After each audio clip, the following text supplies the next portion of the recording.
Hi everyone, this is doctor Anu Meha. और आज एक चीज़ बड़ी इंपॉर्टेंट है, उसके बारे में बात करते हैं। पीजी में वी थिंक कि हमें ये सब्जेक्ट पसंद है, बट सब बोल रहे हैं कि तुम्हारी इतनी अच्छी रैंक आई है तो तुम रेडियो ले लो, डरमा ले लो, थिंग्स लाइक दैट। तो कहने का मतलब है, ये जो this whole MBBS and PG thing, this whole डॉक्टरी का जो प्रोफेशन है, इसको आप कंपेयर कर सकते हो शादी से। शादी बोलते हैं ना, शादी का लड्डू जिसने खाया वो भी पछताया, जिसने नहीं खाया वो भी पछताया।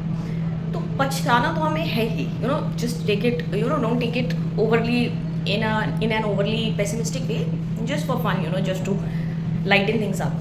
तो दिस इज़ लाइक शादी। जो पीजी करेगा वो भी पछताएगा, जो पीजी नहीं करेगा वो भी पछताएगा। पछताना तो है ही, है ना, मतलब वो तो फिक्स है। रिग्रेट तो आपको एक सोरेन कीरकेगार्ड हैं, मतलब थे पहले, डैनिश फिलोसोफर थे, मुझे बड़े पसंद है। तो उनका एक वो है कि डू और don't do, you will regret both, है ना। तो बेसिकली एनालॉजी शादी के लिए है। तो अब देखते हैं, लव मैरिज एक हो गया, arrange marriage. Love marriage is like picking the subject that you want to do, that is calling you, बुला रही है, जाने का है, दैट काइंड। तो आप इस लड़की को बहुत प्यार करते हो एंड थोड़ी सी सटकेल है, दिमाग कभी कभी उसका उड़ जाता है, बट आपको लगता है ओवरऑल नहीं ये ठीक रहेगी। तो आपने कमिटमेंट कर दिया है और अब आपने उससे लव मैरिज कर लिया।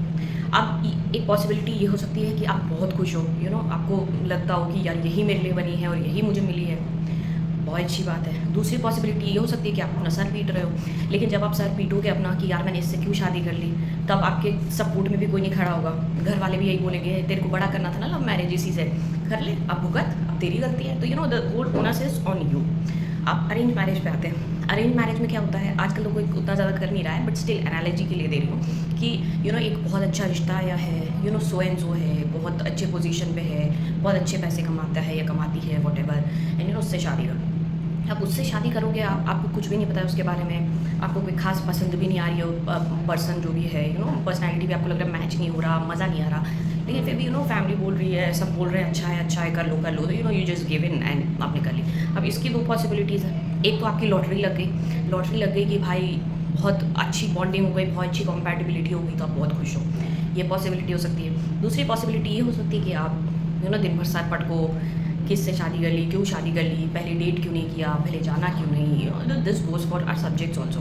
आप अपने पैशन के सब्जेक्ट को अगर चूज़ करते हो तो भी आप बाद में जाके, ऐसा नहीं है कि 100% खुश होने वाले हो। अगर आप खुश होते हो तो बहुत अच्छी बात है, मैं ऐसा नहीं कह रही कि लोग खुश नहीं हैं, लोग खुश हैं, बट मैं मेजॉरिटी की बात कर रही हूँ। Whenever you talk to them personally as a friend, close friend ना, तो आपको रियलाइज़ होगा कि स्पेशली जो क्लिनिकल ब्रांचेस हैं, जो बड़ी डिमांडिंग है, क्लिनिकल में भी जो सर्जिकल ब्रांचेस हैं, उसमें इतनी स्ट्रेस है, इतना स्ट्रगल है, स्पेशली द इनिशियल पीरियड, जिसको इंक्यूबेशन पीरियड बोलते हैं, वो सब इतना लंबा है।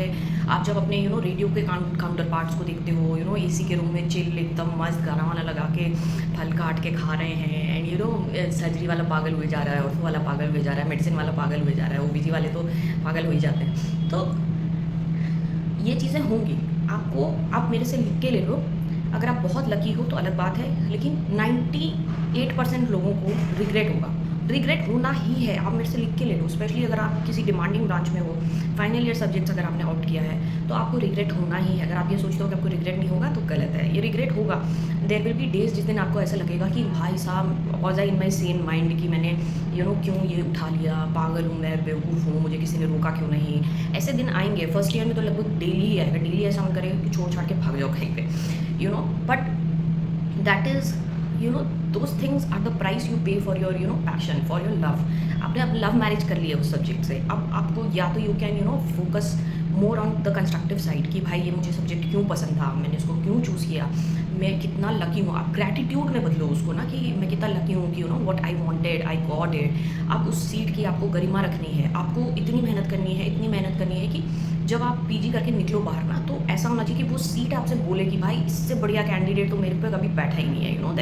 That seat should be proud of who you have become, in that journey. You should be able to have a good life, you should be able to treat people, you should be able to be a good doctor at the end of the day. बात बस इतनी सी है। तो और arrange marriage वाले का क्या है, अरेंज मैरिज वाले के साथ अगर कुछ ख़राब भी हो गया तो उसके साथ पब्लिक खड़ी है, क्योंकि पब्लिक ने ही उसको वो किया है, मोटिवेट किया है।